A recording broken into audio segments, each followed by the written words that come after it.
want all of you who are listening to this to be free, because I know what it's like to be trapped in sexual sin and bondage for 10 years. I know what it's like.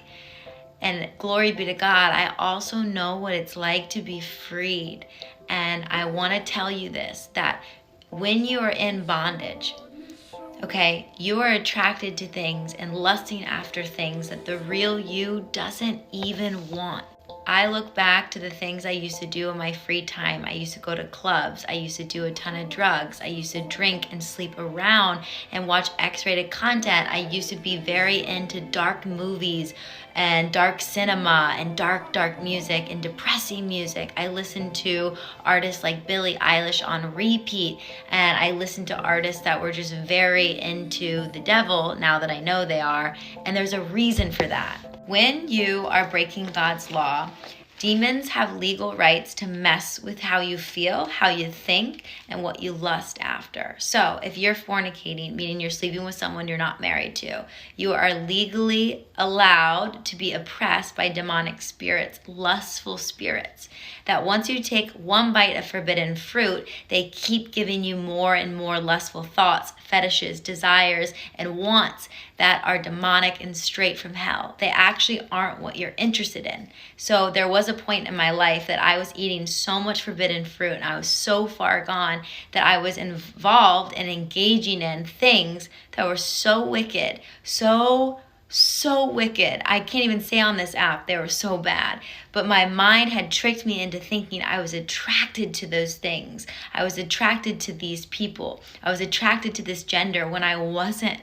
Now that I've been freed of sexual sin after 10 years by fasting, worshiping the Lord, abiding in the Lord, cutting out all dark content, no secular music, no secular TV and movies, just sticking to Christian worship music, fasting to get rid of these thoughts, I now know what my mind is attracted to, and the Lord has made me to be close to Him, and He's made you to be close to Him.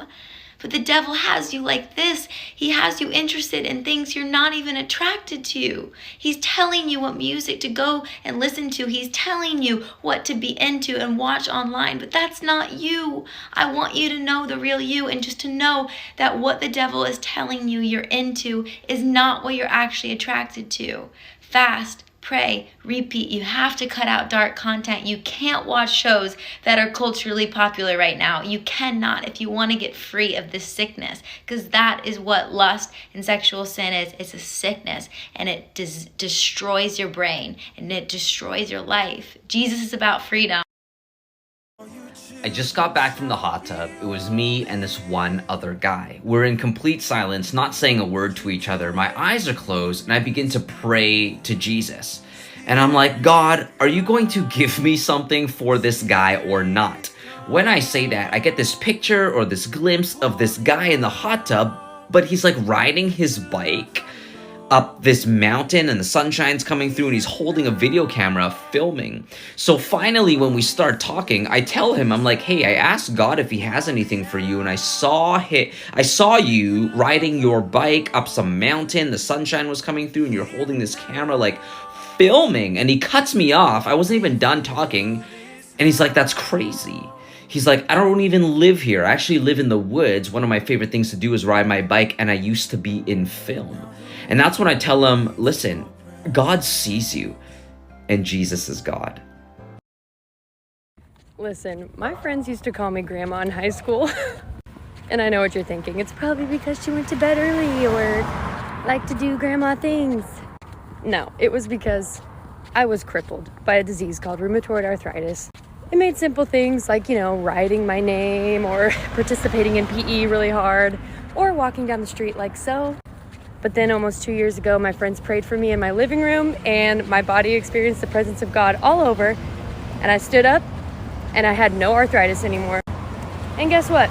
Doctors can find no trace of it. So it's a good day. The sun is shining and God heals.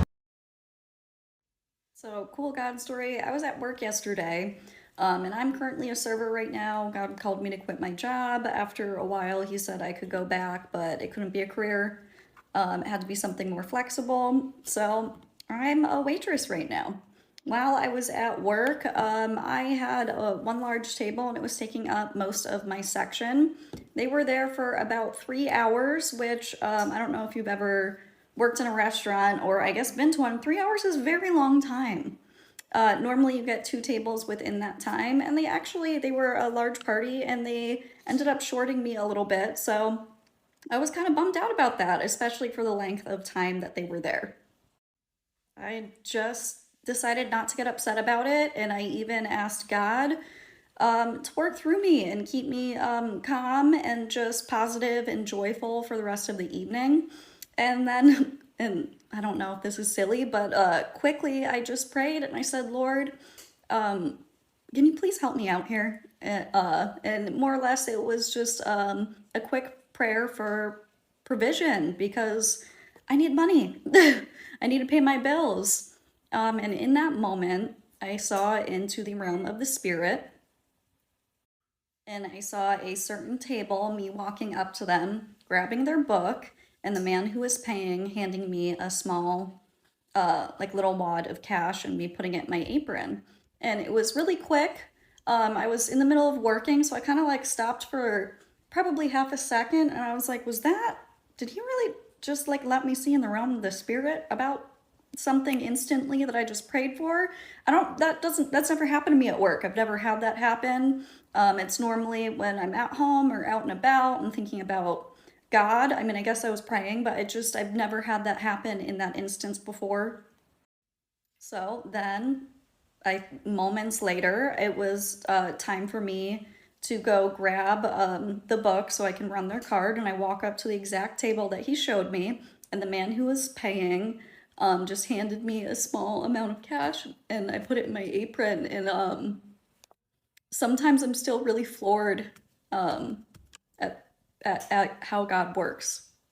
And then when I got to the computer, I counted the man handed me $100, and it was more than double of what, like way more than double of what he should have given me. Obviously, I thanked God and thanked him. And then when they left, I looked at their check and he wrote, God bless. So the Holy Spirit in that moment answered my prayer. He spoke to him, and he was a man of God. And he listened and he was obedient, and God took care of me.